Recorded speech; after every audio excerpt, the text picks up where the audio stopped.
साथियों नमस्कार, कैसे हैं आप सब लोग? आप सबको जय श्री राम, जय बालाजी की, जय खाटू श्याम जी की। आज एक महत्वपूर्ण विषय पर हम लोग चर्चा करेंगे। टॉपिक जो है जुड़ा हुआ है लिव इन रिलेशनशिप से। कई बार एक क्वेरी आती है आपकी कि लिव इन को लेकर के डिफरेंट हाई कोर्ट के डिफरेंट जो है व्यू है।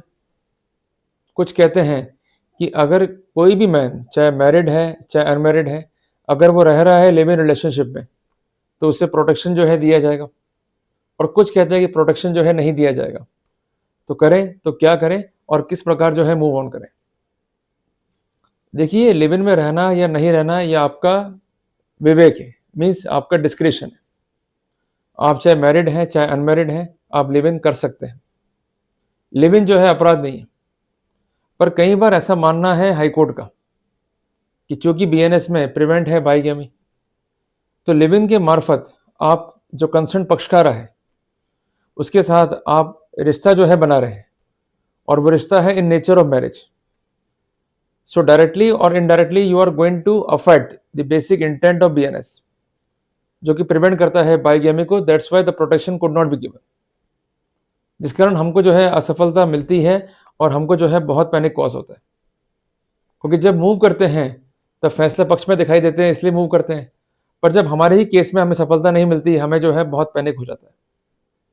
साथियों, एक रिसेंट जो है मैं एग्जाम्पल लूंगा to clarify you more specifically on this subject.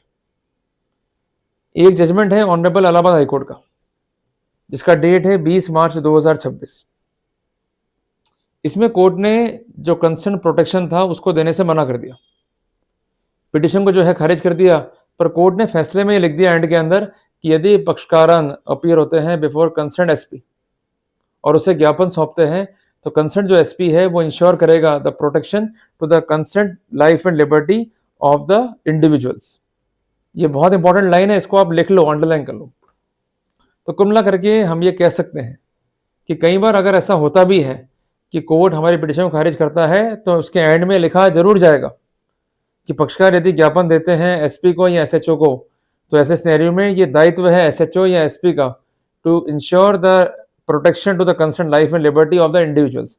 इसको जो है मार्किंग करवा रहा हूं मैं।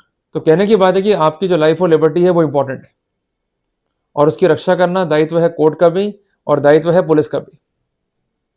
पर प्रॉब्लम क्या आती है कि जब हम लोग मूव करते हैं बिफोर द ऑनरेबल कोर्ट, तो हमारा एक मोटिव जो है दिखाई देता है कोर्ट को। वो मोटिव क्या होता है कि मेरी ऑलरेडी पत्नी है, उसको मैं छोड़ के किसी और महिला को जो है अपने जीवन में ले, उसके साथ में रह रहा हूँ, एंजॉय कर रहा हूँ सेक्स को, and we are having a relationship in nature of marriage.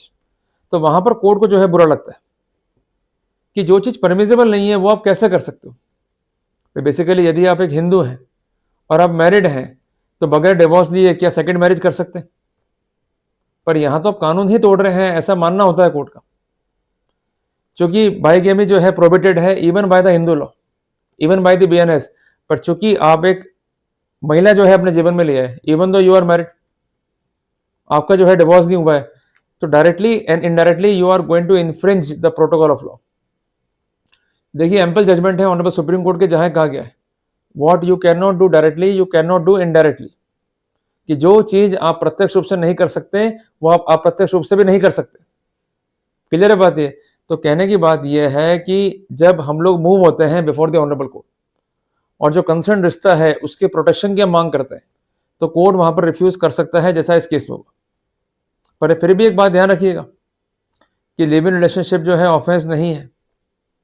Even court ने इस फैसले में भी कहा कि no one can interfere in the life and liberty of two adults. Even जो उनके पेरेंट्स हैं वो भी इंटरफेयर नहीं कर सकते। ये रिलेशनशिप है दो एडल्ट ह्यूमन बींग्स के बीच में। पर कोर्ट ने फैसले के एंड में क्या लिखा कि अगर ज्ञापन सौंपते हैं कंसर्न पक्षकार एसपी को, तो ये कंसर्न जो एसपी है वो कंसर्न जो पक्षकार है उनकी जो लाइफ और लिबर्टी है उनको सिक्योर करेगा, जो मैंने आपको स्पेसिफिक किया अभी। वहीं दूसरी ओर इसी महीने में एक फैसला और आया इलाहाबाद हाईकोर्ट का, जहां पर कोर्ट ने यह देखा कि यदि कोई मैरिड मैन स्टे करता है with adult women in live in relationship, ये ऑफेंस नहीं होगा। कोर्ट ने कहा कि जो कॉन्सेप्ट है मॉरलिटी का वो बिल्कुल अलग है फ्रॉम द लॉ। कोर्ट ने स्टे जो है ग्रांट किया कंसर्न व्यक्ति विशेष को, फ्रॉम द अरेस्ट। और ये जो कंसर्न व्यक्ति विशेष है ये इन्वॉल्व हुआ था कंसर्निंग द ऑफेंस, जो कि डिफाइन किया गया है सेक्शन 87 बीएनएस में। साथियों, कुल मिलाकर के हम ये बात कह सकते हैं कि लाइफ और लिबर्टी जो है इंपॉर्टेंट है। जो दूसरा केस है उसमें भी कोर्ट ने जो है डायरेक्शन दी है पुलिस को to ensure safety of the individuals. तो केवल और केवल हमें कॉन्सेप्ट जो है पकड़ लेना है, वो है सेफ्टी ऑफ द इंडिविजुअल। तो यदि आप रह रहे हैं लिव इन में, तो रिश्ते को जायज करने की मांग करने की बजाय आपको जाना है इंडिविजुअल प्रोटेक्शंस के लिए और कोर्ट से कहना कि भाई भले मैं मैरिड हूं, मैंने लिव इन किया या मैं किसी के साथ रहा, मैंने सेक्स भी कर लिया, बट प्रॉब्लम ये आ रही है कि जो मेरे घर वाले हैं या जो मेरी वाइफ है उसके घर वाले हैं वो मुझे मारने पे जो है आमदा हो रहे हैं। जबकि बार बार ये जजमेंट्स आए हैं आपके या ऑनरेबल कोर्ट्स के कि हर व्यक्ति विशेष की लाइफ और लिबर्टी इंपॉर्टेंट है और कोई व्यक्ति विशेष की लाइफ और लिबर्टी को कोई भी दूसरा व्यक्ति विशेष कॉम्प्रोमाइज नहीं कर सकता है। Even the life of any person can not be taken away by any person. अगर वो व्यक्ति विशेष कानून अपने हाथ में ले रहा है, कोई ऐसा एक्ट कर रहा है जो इनलीगल है, तो कोर्ट उसे प्रोहिबिट कर सकता है। क्लियर है बात ये? तो कुल मिलाकर के यदि हमारा तर्क रहेगा इंडिविजुअल सेफ्टी पे या इंडिविजुअल की लाइफ और लिबर्टी के ऊपर, तब तो हम हो जाएंगे सक्सीड। पर हम चले गए उस रिश्ते को कराने जायज, तो हम सफल नहीं हो पाएंगे। इसी जब भी आप पिटिशंस को मूव करें तो ये बात का जो है विशेष ध्यान रखें ताकि आपको परजुरी या आपको पैनिक जो है कॉज ना हो। इसलिए मैंने आज का ये कंटेंट जो है आप सबके लिए अपलोड किया ताकि मैं आपको स्पष्ट कर सकूं कि जब भी हम लोग मूव करें तो जो कुछ बेसिक गलतियां अक्सर हम करते हैं उन्हें हम अवॉइड करके जो सही रास्ता है उसको अडॉप्ट करके अगर प्रोसीड करते हैं तो वहां पर हम सफल भी हो सकते हैं। क्लियर है? मेरा मकसद क्या है? To aware you about your rights, ताकि वो कॉम्प्रोमाइज ना हो और यदि कॉम्प्रोमाइज होने की स्थिति है तो इफेक्टिवली आप काउंटर करते हुए जो रेमेडीज हैं एज पर लॉ उसको प्राप्त कर सकें। क्लियर हो गया? तो मैं उम्मीद करता हूं कि मैंने एक महत्वपूर्ण जानकारी आपको दी about the concept to be in the live in relationship. जल्दी मिलेंगे एक नए अध्याय में।